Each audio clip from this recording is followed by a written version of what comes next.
pone felices a todos. No entiendo por qué nos pone felices, pero nos pone felices. Y es el tema de las ballenas en la costa de Mar del Plata. ¿Qué pasó? No entiendo mucho, pero bueno. Está para hablar de esto Diego Rodríguez, biólogo marino. Diego, buen día, ¿cómo estás? Hola, José Luis, ¿cómo están? Buenos días. Bien, bien.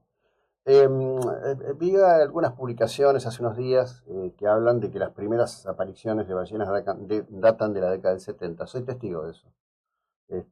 Solíamos ver ballenas un poco más adelante, para agosto, septiembre, no eran muchas. Y en esa época se sostenía, seguramente con datos científicos, que era una especie en extinción.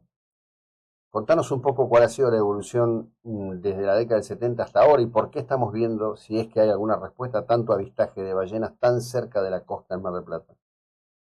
Bueno, sí, lo que comentaste es real, ¿no? En la década del 70 comenzaron los primeros avistajes, así eran muy pocos, incluso había años en que no se veían, y por supuesto ahora, bueno, estamos todos acostumbrados a ver ballenas ya mucho más temprano, estamos hablando de junio, antes era mucho más adelante, como vos comentabas. Pero bueno, esto tiene que ver un poco con la recuperación poblacional que está teniendo la ballena franca. Es correcto lo que vos decís, que en ese momento se hablaba de especies en extinción, porque sus poblaciones estaban muy reducidas. Hoy en día las poblaciones en todo el mundo, esta es una ballena que se distribuye en todo el hemisferio sur. O sea, vamos a encontrar zonas de reproducción en Australia, en Nueva Zelanda, en Sudáfrica. Y por supuesto también en el Chile, pero en el Pacífico sudamericano también. Y en esa época, como decís vos, en los 70 había muy pocos animales. Para que vos tengas una idea, nosotros en los 80 hicimos un estudio de la evaluación de la población de ballenas franca en la península Valdés para el gobierno de Ujú. Chubut.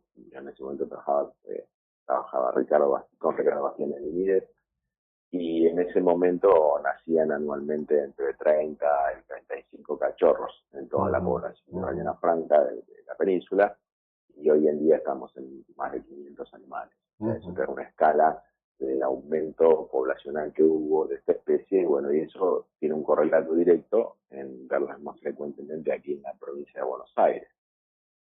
Sí, ahora es obvio que hay alguna circunstancia especial con respecto de este sector de la costa atlántica, porque es como que hacen un recreo, ¿no? Se toman su tiempo, es como que cortan la Exacto, sí. navegación. Bueno, primero uno tiene que entender cómo es el ciclo de las ballenas. Las ballenas se concentran durante primavera, fin del invierno y primavera, para reproducirse en ciertas áreas, y se dispersan, migran hacia otras áreas para alimentarse. Las áreas reproductivas de esta especie en el Atlántico Sur son dos: una en la península Valdés y otra en la isla de Santa Catarina. Y las áreas de alimentación de estas ballenas, al menos en las penínsulas de Valdés, son tres: la plataforma, la plataforma patagónico-jueguina, lo que se llama cuenca argentina, que es una cuenca muy profunda que está fuera de la plataforma continental, en la latitud entre provincia de Buenos Aires y el norte de Patagonia, y una tercera es la cuenca de las Islas Georgias del Sur. Entonces, dentro de esas áreas geográficas los animales se mueven.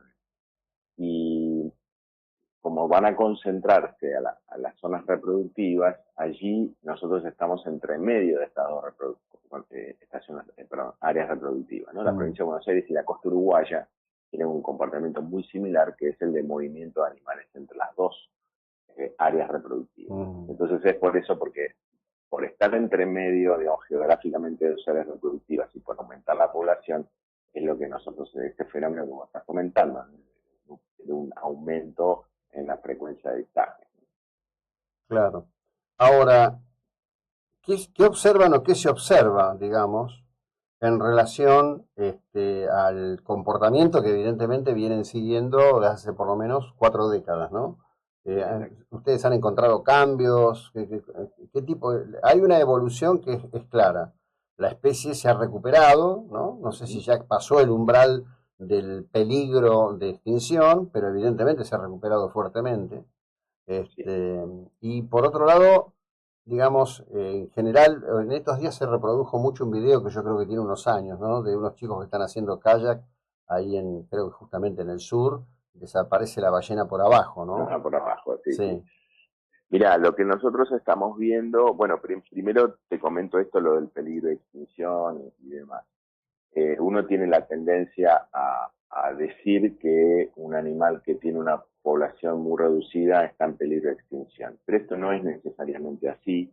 Hay un organismo internacional que se llama Unión Internacional para la Conservación de la Naturaleza, que tiene grupos de especialistas con una categorización, digamos, desde especies extintas a especies fuera de peligro, que por ciertos, digamos, elementos técnicos, ¿no? Indicadores técnicos, Ujú. ponen las categorías.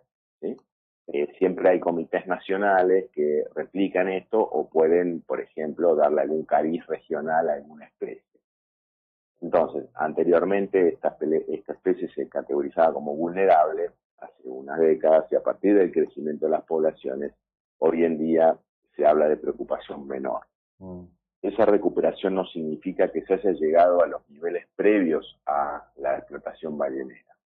En esto estamos hablando de un 15% más o menos de lo que se supone que eran las poblaciones de ballenas antes de la caza ballenera, pero están en un proceso de recuperación, por un lado. Por otro lado, vos preguntás, bueno, aparte del aumento, ¿qué otras cosas vemos? Bueno, una de las cosas que vemos es que los grupos son cada vez más grandes.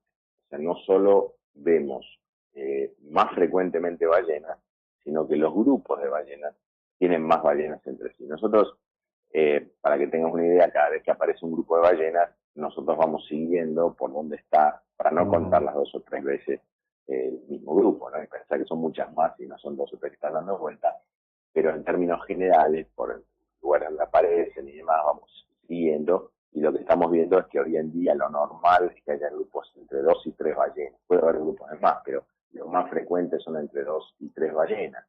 Y en la década del 70 eran fundamentalmente ballenas solitarias. O Ujú. sea que no solamente las estamos viendo más frecuentemente, sino que los grupos son más grandes.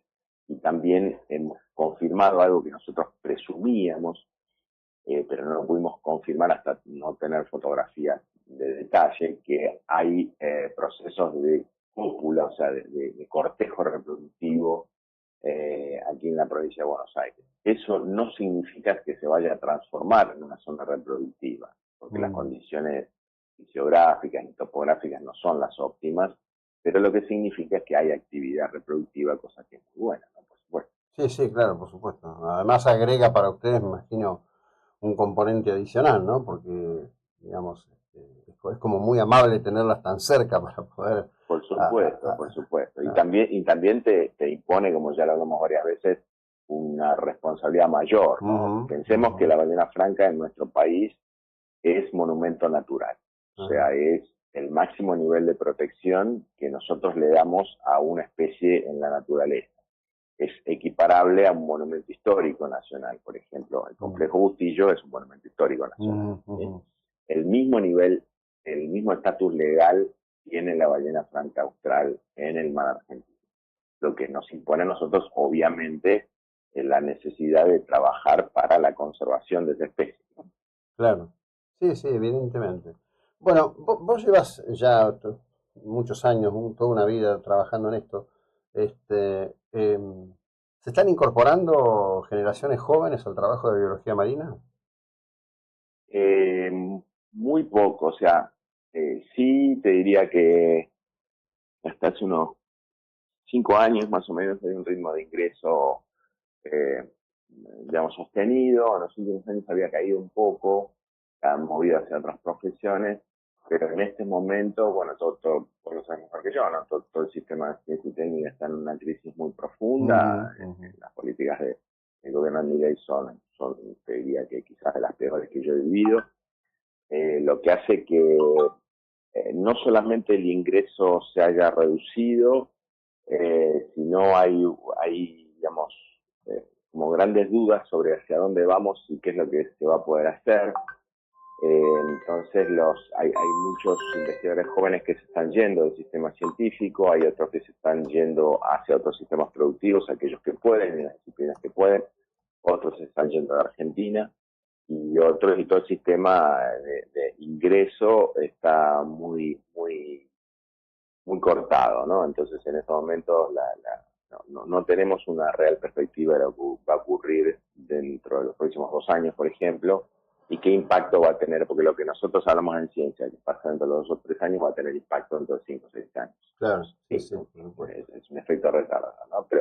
Pero yo te digo, personalmente hace más de 30 años que estoy en esto, yo empecé mi carrera de investigación en la época de que Caballo mandó a lavar los platos a la gente, y pocas veces he visto un sistema no, con tan pocas perspectivas, con tan pocas directivas, con tan poca política y por supuesto con tan poco presupuesto. Sí, sí. La verdad que es lamentable que todo esto esté pasando y sobre todo que no se terminen de tomar definiciones, porque una cosa es ordenar los organismos, claro, exacto. sacar Es lo que vos decís. sacar los ñoquis, poner que el presupuesto vaya donde tiene que ir. Otra cosa es que no haya presupuesto, que no haya orden, que no haya una decisión. Decimos, bueno, mira, vamos a hacer esto, esto, esto y esto. Hay guita para esto. Claro, Bueno, exacto. O sea, la priorización de la financiación de la investigación es absolutamente necesaria. Es absolutamente necesaria. No es suficiente y mucho depende de los criterios.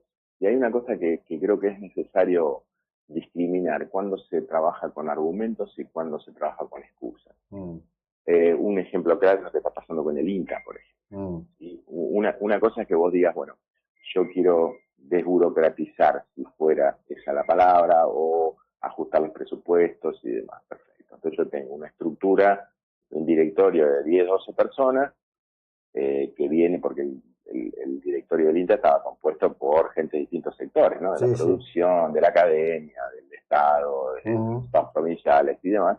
Entonces yo quiero hacerlo menos burocrático, más eficiente. Perfecto. Entonces de 12 vamos a pasar a 3 personas. Bárbaro. Vamos a suponer que eso es un argumento económico. Pero si esas 3 personas dependen del Poder Ejecutivo, eso es una excusa. El argumento es sacarle voz a otros sectores que tienen que ver con el sector agropecuario y que solamente el gobierno decide lo que hay que hacer. Entonces ahí se confunden argumentos con excusas. Sí. Entonces, sobre pretexto de hacer una estructura más ágil, lo que se hace es una estructura más centralizada. Yo te pongo un caso concreto que ayer ocurrió. Al no existir más el MinSIC, ahora es una secretaría que depende de jefatura de gabinete. Lo que hace que las decisiones de ciencia y técnica tengan que ir a esta jefatura de gabinete. Hay un comité argentino-brasilero de biotecnología que se llama Cabio, que hace cursos de altísimo nivel sobre biotecnología y los jóvenes investigadores pueden aplicar para hacer ese curso. ¿Sí? 3 investigadores de nuestra universidad fueron seleccionados para hacer ese curso, que empieza el lunes en Colombia.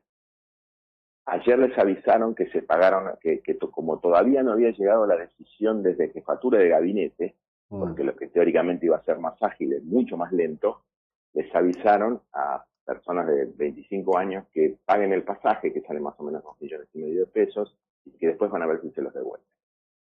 Personas que pasaron por una selección de toda la disparate, es impresentable. Eso es lo que está pasando. Eso es impresentable. ¿Sí? O, por ejemplo, que todos los convenios de cooperación internacional que tiene la Argentina están vigentes, pero el gobierno argentino no pone su parte. ¿Sí?